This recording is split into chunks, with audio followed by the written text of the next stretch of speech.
तो let's start with the basic concept कि किसी भी सिस्टम ऑफ पैरेलल प्लेट्स में चार्ज का डिस्ट्रीब्यूशन क्या होगा। मैंने यहाँ पे अलग अलग केसेस लिए हैं। सबसे पहला जो जनरल केस है उसको लेता हूँ। इस केस में मैंने एक प्लेट ली है, पैरेलल प्लेट ली है। एक चार्ज प्लेट है जिसका एरिया ए है और इसको मैंने एक चार्ज क्यू दिया। तो प्रॉपर्टीज़ के अकॉर्डिंग जितना भी चार्ज हम इसको देंगे, क्योंकि एक मेटल प्लेट है, सारा चार्ज इसकी सरफेस पर डिस्ट्रीब्यूट होगा और यूनिफॉर्मली डिस्ट्रीब्यूट हो जाएगा। तो अगर मैं इसके राइट साइड में और लेफ्ट साइड में दो अलग अलग पॉइंट एज्यूम करता हूँ, तो राइट साइड में भी इलेक्ट्रिक फील्ड हमारे पास, क्योंकि यहाँ पे चार्ज आधा इधर आ जाएगा आधा इधर आ जाएगा, यूनिफॉर्मली डिस्ट्रीब्यूशन की वजह से +q/2 इधर हो जाएगा और +q/2 चार्ज इधर हो जाएगा। बॉडी पे नेट चार्ज अभी भी q ही है और इस यूनिफॉर्म फील्ड राइट साइड में लेफ़्ट टू राइट जाएगा और लेफ़्ट साइड में राइट टू लेफ़्ट की तरफ मूव करने लगेगा। तो क्योंकि हमने अभी प्रीवियस में पढ़ा था कि अगर इसका सरफेस चार्ज एरिया ए है तो जो सरफेस चार्ज डेंसिटी हो जाएगी charge upon per unit area, क्योंकि एक तरफ का एरिया अगर ए है तो दूसरी तरफ का एरिया भी ए होगा, तो q/2a हो जाएगा। और किसी भी एक पॉइंट पर अगर हमें फील्ड कैलकुलेट करना है, क्योंकि जितना फील्ड यहाँ पर जनरेट होगा उतना ही फील्ड यहाँ पर जनरेट होगा, क्योंकि एरिया भी सेम है और सरफेस चार्ज डेंसिटी भी सेम है, और वो होता है हमारे पास σ/ε0। तो सिग्मा की वैल्यू अगर पुट करता हूँ तो किसी एक सिंगल प्लेट की वजह से किसी भी एक पॉइंट पर जो इलेक्ट्रिक फील्ड होता है that is always equal to q/2ε0a। Second case लेते हैं इसमें कि अगर हमारे पास ये एक प्लेट है और इस प्लेट के पास में एक दूसरी प्लेट रख देता हूँ, अनचार्ज प्लेट रख देता हूँ, तो क्या होगा। देखिए, इस +q की वजह से जो ये राइट साइड वाली फेस है, इस फेस की वजह से अनचार्ज प्लेट का जो लेफ्ट फेस होगा ये इंड्यूस्ड चार्ज जनरेट करेगा और इस पे इतना ही निगेटिव चार्ज प्रोड्यूस हो जाएगा। तो अगर ये फेस पॉजिटिव +q2 है, ये निगेटिव -q2 हो जाएगा, और जितना निगेटिव चार्ज इस साइड जनरेट होगा उतना ही पॉजिटिव चार्ज इस साइड जनरेट हो जाएगा according to the conservation of charge. तो यानी ये बॉडी भी नेट चार्ज तो 0 है, लेकिन इसमें चार्ज पोलराइज्ड हो गया है, लेफ्ट साइड -q/2 और राइट साइड +q/2। अब ये हमारे पास एक सिस्टम बन गया। इस सिस्टम में दोनों प्लेट्स के बीच में हमारे पास एक इलेक्ट्रिक फील्ड होगा। अगर हमें बोला जाए कि अगर दोनों प्लेट्स के बीच का सेपरेशन d है तो हमें कैलकुलेट करना है कि दोनों प्लेट्स के बीच में इलेक्ट्रिक फील्ड कितना होगा। तो क्योंकि हमें पता है कि प्लेट्स के बीच में इलेक्ट्रिक फील्ड का एक्सप्रेशन होता है E = σ/ε0, और जो हमारे पास σ/ε0 है उसकी वैल्यू हम निकाल चुके हैं। सिग्मा की वैल्यू हमें पता है q/2ε0 है और यहाँ पर चार्ज हो जाएगा q/2 हो जाएगा। तो उस केस में हमारे पास अगर इन दोनों प्लेट्स के बीच का पोटेंशियल निकालेंगे VA - VB that is equal to E × D, potential gradient का एक्सप्रेशन लिया मैंने। तो इलेक्ट्रिक फील्ड है σ/ε0, तो हो जाएगा σd/ε0। Putting the value of sigma we can get the potential difference between the two parallel plates. VA - VB is equal to QD/2ε0a। ये case वो है कि हमारे पास एक प्लेट को हमने चार्ज दिया, दूसरे में चार्ज इंड्यूस हुआ। ठीक है, तो यहां से हमारे पास एक बहुत ही इंपॉर्टेंट प्रॉपर्टी आई कि in a system of large parallel plates the facing surfaces always carries equal and opposite charge. जो सरफेस एक दूसरे को फेस करती है उनके पास हमेशा इक्वल और ऑपोजिट चार्ज होता है। ये हमारे पास एक प्रॉपर्टी आ गई। अच्छा, चलिए एक एग्जांपल और लेते हैं कि हमारे पास 3 प्लेट्स हैं A, B और C। प्लेट A पर चार्ज है Q, B पर चार्ज है -2Q और C पर चार्ज है 3Q। इन तीनों को हमने एक दूसरे के पास रखा है, तो ऑब्वियस सी बात है कि इन तीनों में चार्ज का इंडक्शन होगा, इंड्यूस होगा चार्ज, और चार्ज अपने आप को रीडिस्ट्रीब्यूट करेगा ताकि इक्विलिब्रियम ऑब्जर्व हो जाए। तो क्वेश्चन मेरे पास ये है कि इक्विलिब्रियम होने के बाद इन पे चार्ज कितना कितना रह जाएगा, चार्ज कैसे डिस्ट्रीब्यूट होगा। चलिए अगर मैं अपनी बेसिक प्रॉपर्टी लगाता हूँ उसके अकॉर्डिंग, ये चार्ज Q है तो, और ये चार्ज -2Q है, क्योंकि प्रॉपर्टी क्या है हमारे पास कि ऑपोजिट फेस हमेशा equal and opposite charge carry करती हैं। तो अगर हमारे पास मान लीजिए इस चार्ज का ये वाला फेस जो है लेफ्ट फेस है, इस पे q चार्ज है, तो इस पे बचेगा Q - Q। ठीक है, और इस वाली के लिए जो चार्ज हो जाएगा -Q + Q, क्योंकि इधर हमारे पास -2Q चार्ज है, वो इधर आएगा तो उसके साथ डिस्ट्रीब्यूशन करेंगे तो ये -Q + Q हो जाएगा। और अगर ये -Q + Q है तो जो इसमें से माइनस कर देंगे जो बचेगा वो इधर आ जाएगा, क्योंकि ये है तो इसका नेगेटिव चार्ज यहाँ जनरेट होगा, और इसमें से इसको माइनस कर दीजिए तो आपको इस साइड का चार्ज मिल जाएगा, क्योंकि जितना चार्ज यहाँ पे जनरेट होगा उतना ही पॉजिटिव चार्ज इधर जनरेट हो जाएगा। अभी हमने प्रॉपर्टी पढ़ी है, तो टोटल चार्ज 3Q है, उसमें से इसको माइनस कर दीजिए, रिमेनिंग चार्ज यहाँ आ जाएगा। तो चार्ज का डिस्ट्रीब्यूशन इस तरीके से होगा। अब मेरे सामने प्रॉब्लम है कि मुझे अगर ये चार्ज q पता लग जाए तो मैं कैलकुलेट कर सकता हूँ कि इन तीनों प्लेट्स के ऊपर चार्ज किस तरीके से आएगा। अब मैं एक काम करता हूँ कि यहाँ पे मान लेता हूँ कि इस प्लेट Q पर जो इनसाइड है, यहाँ पर एक पॉइंट एज्यूम कर लेते हैं P, और इस P पर एज्यूम करते हैं कि टोटल इलेक्ट्रिक फील्ड कितना होगा। अब क्योंकि ये जो पॉइंट P है ये कंडक्टर के अंदर है, तो कंडक्टर के अंदर इलेक्ट्रिक फील्ड हमेशा 0 होता है। तो यहाँ पर देखिए इस वाली प्लेट की वजह से किसी भी तरह का इलेक्ट्रिक फील्ड यहाँ पर नहीं आएगा। रीज़न, क्योंकि जितना नेगेटिव चार्ज यहाँ पर है उतना ही पॉजिटिव चार्ज यहाँ पे आ जाएगा। ये दोनों चार्ज एक दूसरे के इक्वल एंड अपोजिट फॉर्म दिखा रहे हैं हम हमारे पास। तो ये चार्ज जो है हमारे पास नेगेटिव चार्ज और ये पॉजिटिव चार्ज, तो टोटल जो फील्ड होगा, क्योंकि ये नेट ज़ीरो हो गया इधर और ये नेट ज़ीरो हो गया इधर, तो इस वाले सेक्शन की वजह से इलेक्ट्रिक फील्ड नहीं होगा। फील्ड सिर्फ ये जनरेट करेगा और ये जनरेट करेगा।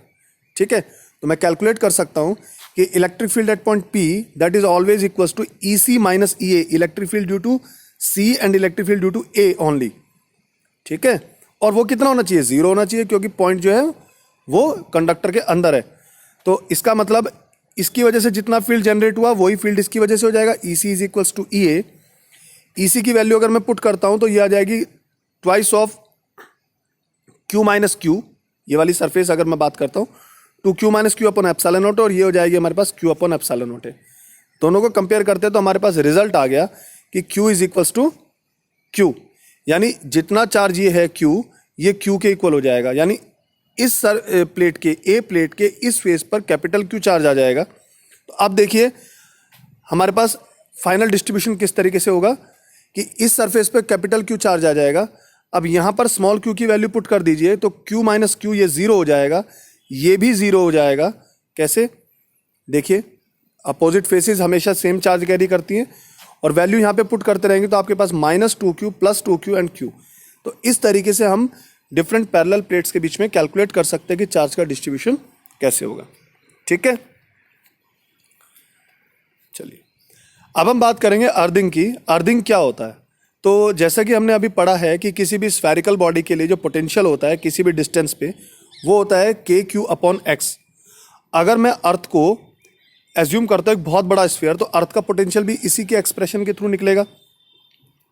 तो मान लीजिए ये हमारे पास एक प्लस Q चार्ज है, इसकी वजह से हमारे पास ये एक दूसरी बॉडी है, इसकी वजह से यहाँ पे चार्ज इंड्यूस होगा। जो हमारे पास फेसिंग सरफेस होगी वो नेगेटिव चार्ज कैरी करेगी और अपोजिट सरफेस उतना ही पॉजिटिव चार्ज कैरी करेगी। X डिस्टेंस पर पोटेंशियल हो जाएगा KQ अपॉन X।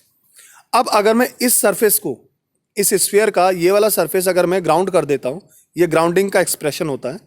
अगर मैं ग्राउंड कर देता हूँ तो कंसेप्ट क्या होता है कि ग्राउंडिंग का मतलब ये है कि जिस बॉडी को ग्राउंड किया उस बॉडी को हमने पोटेंशियल 0 कर दिया। क्योंकि अर्थ को मैं एज्यूम कर सकता हूँ एक इतनी बड़ी बॉडी जिसका पोटेंशियल जो होगा वो कितना होगा, as compare to normal body जो अर्थ है उसका रेडियस बहुत बड़ा है, और इतने बड़े रेडियस पे पोटेंशियल लगभग कितना हो जाएगा, 0 हो जाएगा।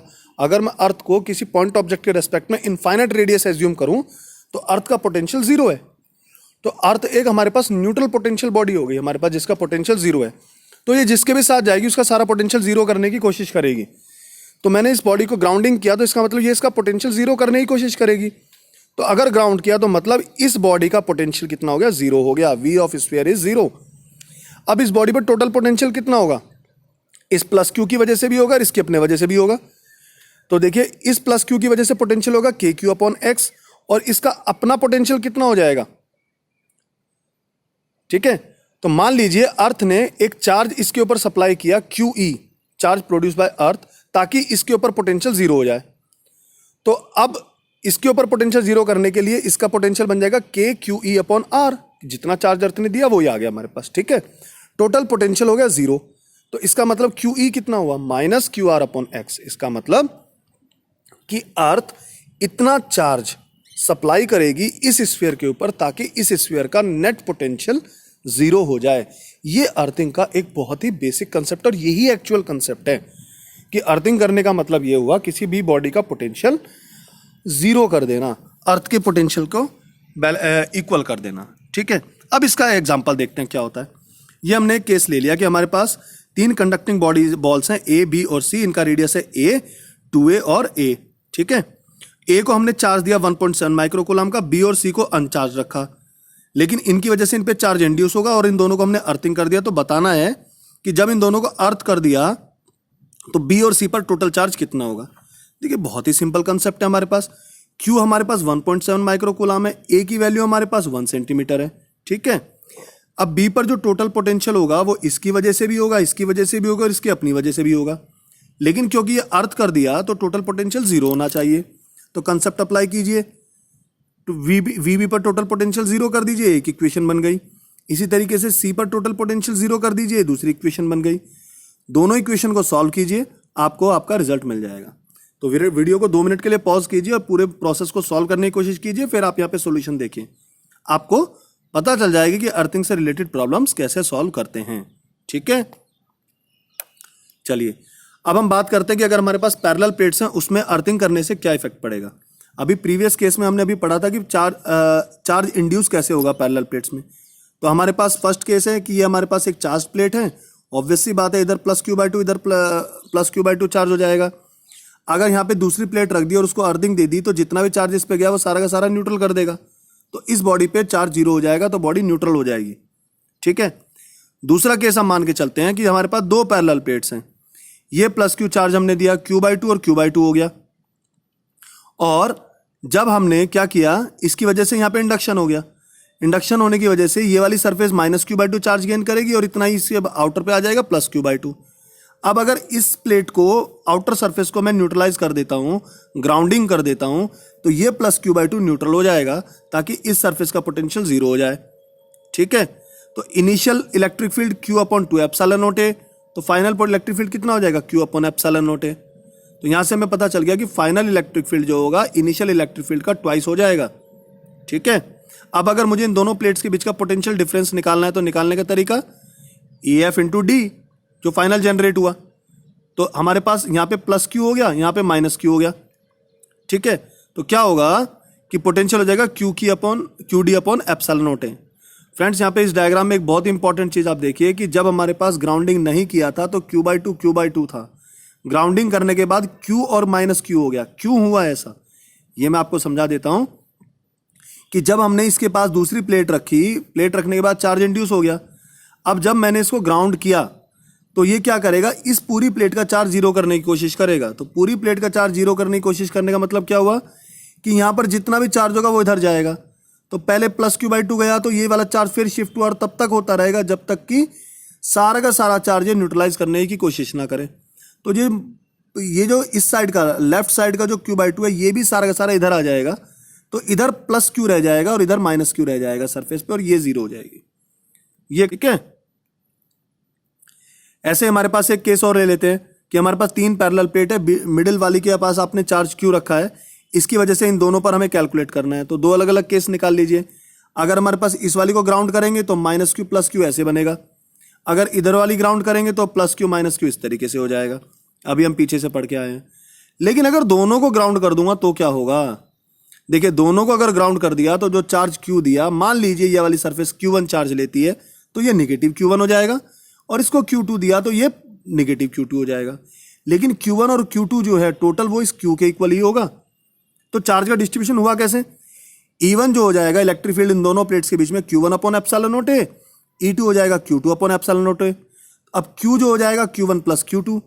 अब क्योंकि पोटेंशियल डिफरेंस बराबर होना चाहिए, VB - VA और VB - VC दोनों पोटेंशियल बराबर होने चाहिए, चार्ज का डिस्ट्रीब्यूशन सिमिलर हुआ है, तो कंडीशन हमारे पास आ गई Q1D1 = Q2D2।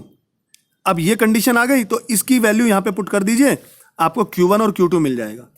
तो ये कुछ तरीके हैं, आप वीडियो को पॉज करके इसको सॉल्व करने की कोशिश कीजिएगा, आप समझ जाएंगे कि अर्थिंग करने से क्या होगा और किस तरीके से हमारे पास चार्ज का डिस्ट्रीब्यूशन होगा।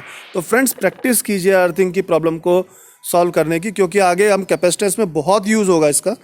मेरे वीडियो को देखते रहिए। Thanks for watching.